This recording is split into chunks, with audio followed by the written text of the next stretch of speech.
Hi, this is Corey Johnston, and today's lesson is going to be a continuation of a previous lesson. You can type in Corey Johnston, Romans 1:14 through 18. I had the ultimate intention of going as far as verse 32, but long story short, I gave a retrospectively excessively lengthy preamble, which distracted me from my expressed intent, but I do think that a more succinct preamble is necessary as a foundation to establish what it is I intend to communicate.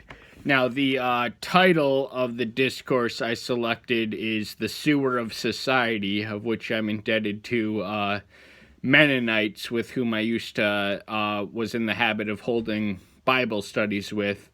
And the Mennonites share common roots with the Amish, but they're distinct from the Amish, whereas the Amish outright isolate themselves from the world. Christians were commanded to be of the world, but in the world, but not of the world. So they don't outright isolate themselves. They live in their own communities and educate themselves, but they ultimately do venture into the world to provide manual services, but they do keep themselves at a deliberate distance from radio, television, and internet and other technologies, with the belief that it has an ultimately potentially contaminating spiritual effect not worth risking.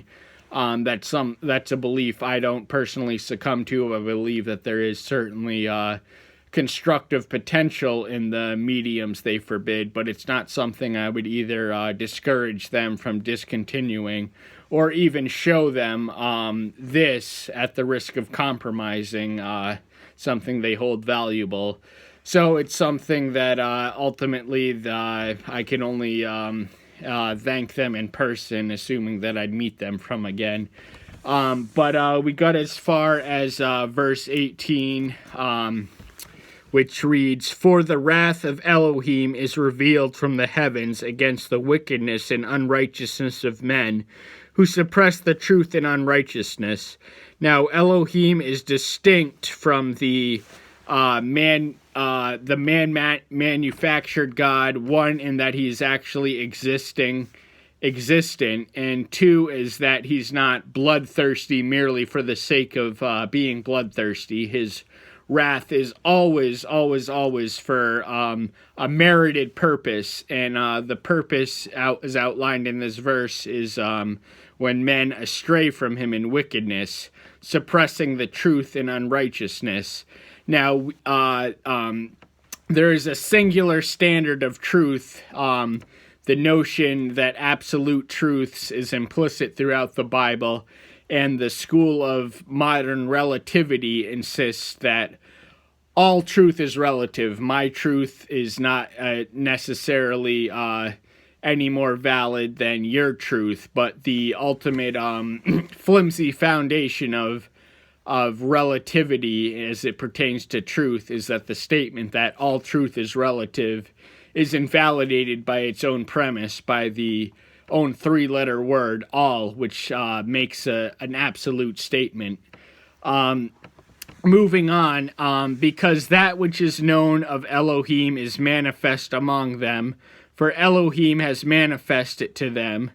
For since the creation of the world, his invisibilities have been clearly seen, being understood from what has been made, both his everlasting power and mightiness, for them to be without excuse.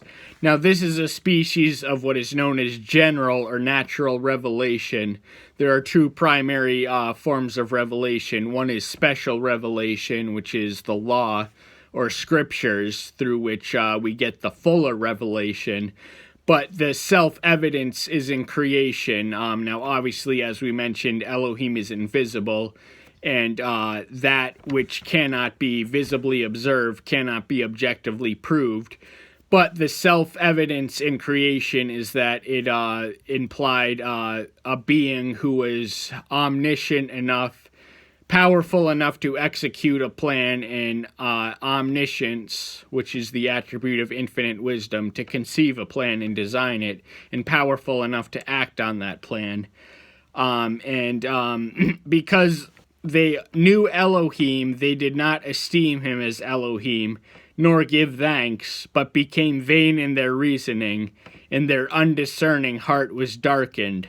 So even in having been exposed to the light, they retreat into the darkness, ultimately through their own wickedness, and they refuse to accept the obvious evidence of a creator who created with a benevolent purpose.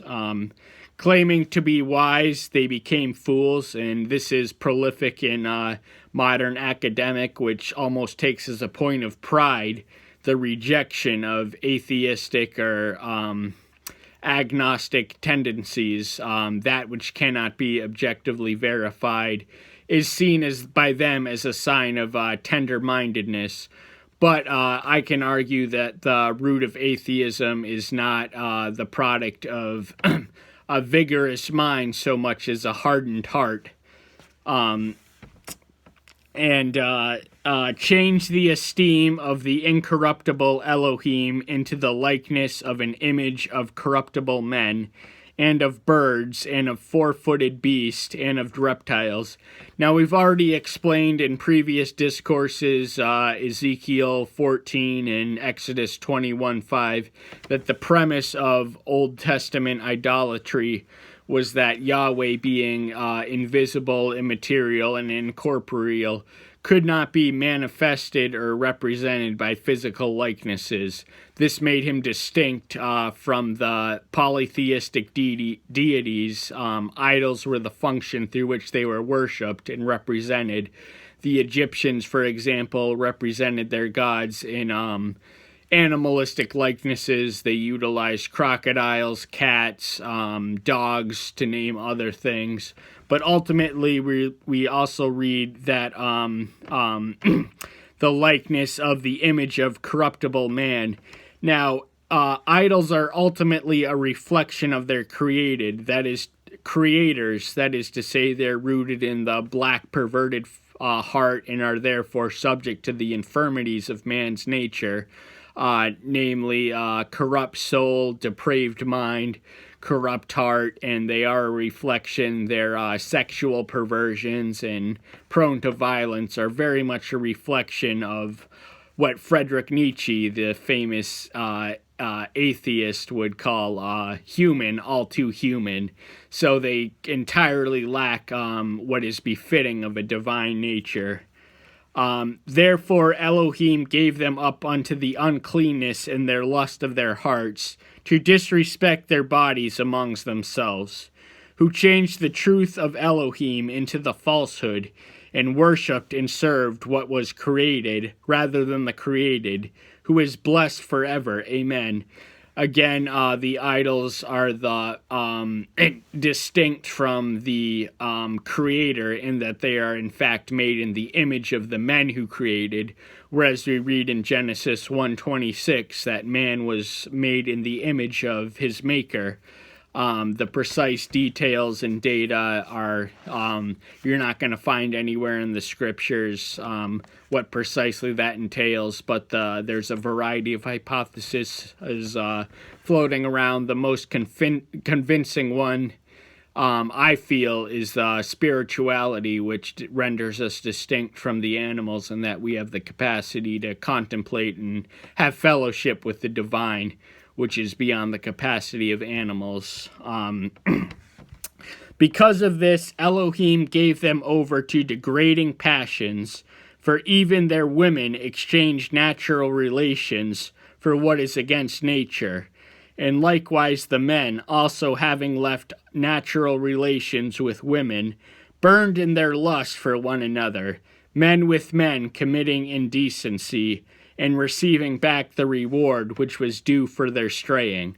Now, this is ultimately an admonition against homosexuality, which I feel is a necessary topic to address, but at the same time, I feel it is, in a certain sense, it is ultimately overemphasized, at least in the contemporary church, and on the other extreme, accepted by several heretical sects which allow it.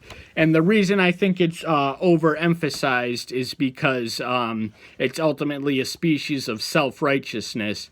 The preacher's job, as unpleasant as it is to convict their parishioners of the sin, and the evidence suggests that this sin is not particularly prolific amongst modern Christians. It was much more commonplace in the Eastern Mediterranean, the audience to which Paul was writing.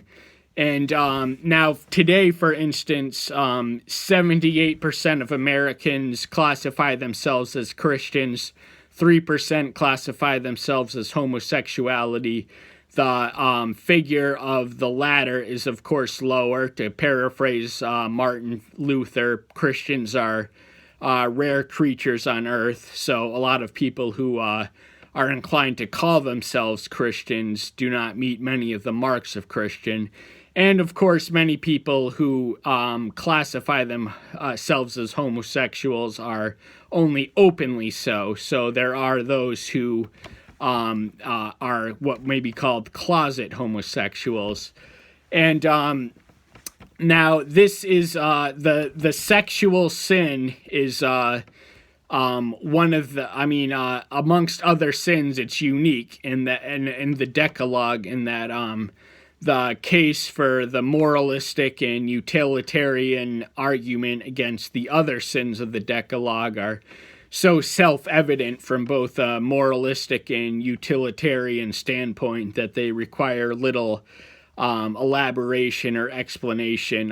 For obvious reasons, we can't have people going around stealing, killing, lying. It upsets the natural societal order. But sexual sin, the argument can be made that they're really only hurting themselves. So what is the problem with it?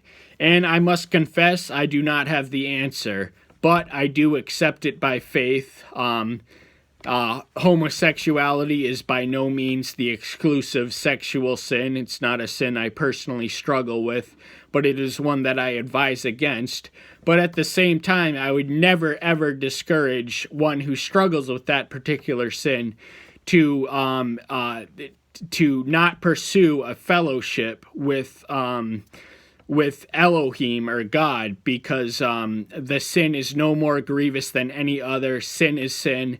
And Saint Francis, he is drawn under a lot of fire. A lot of people consider him a heretic, and even though the theological liberalism that he succumbs to is not as wacky, bizarre, or extreme as many which have infiltrated some of the Protestant sects, I honestly believe him to be the most dangerous heretic in the contemporary Christian scene on account of the prominence owed to his office.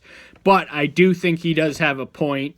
One of his controversial statements was that homosexuality should not let that be a bar with them into seeking fellowship with the Almighty. Now, frankly, if it is a sin that you struggle with, it's really no one else's business, but you should find either a trusted spiritual confidant or a spiritual accountability partner with whom you can confide your struggle with. Because ultimately it shouldn't bar you from it's not a disqualifying mark from seeking fellowship, but you also have to meet God on his terms, and his terms say it's forbidden. So it's something you have to be willing to depart from if you want to be a Christian. And that's just the fact. That's not my opinion. Like I said, I don't fully understand the nature of the reason or the rationale behind sexual sin, but it is something that I do accept.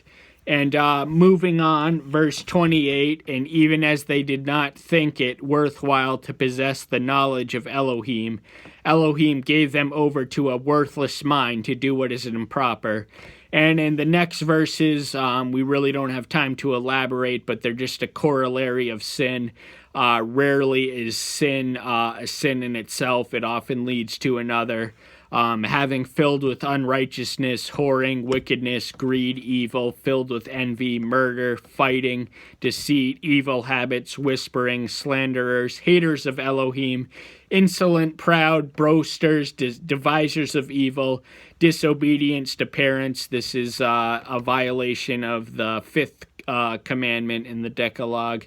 Without discernment, covenant breakers, unloving, unforgiving, ruthless, who though they knew the righteousness of Elohim, that those who practice such deserve death. Romans 6:23 says that the wages of sin are death. Not only do the same, but also approve those who practice them.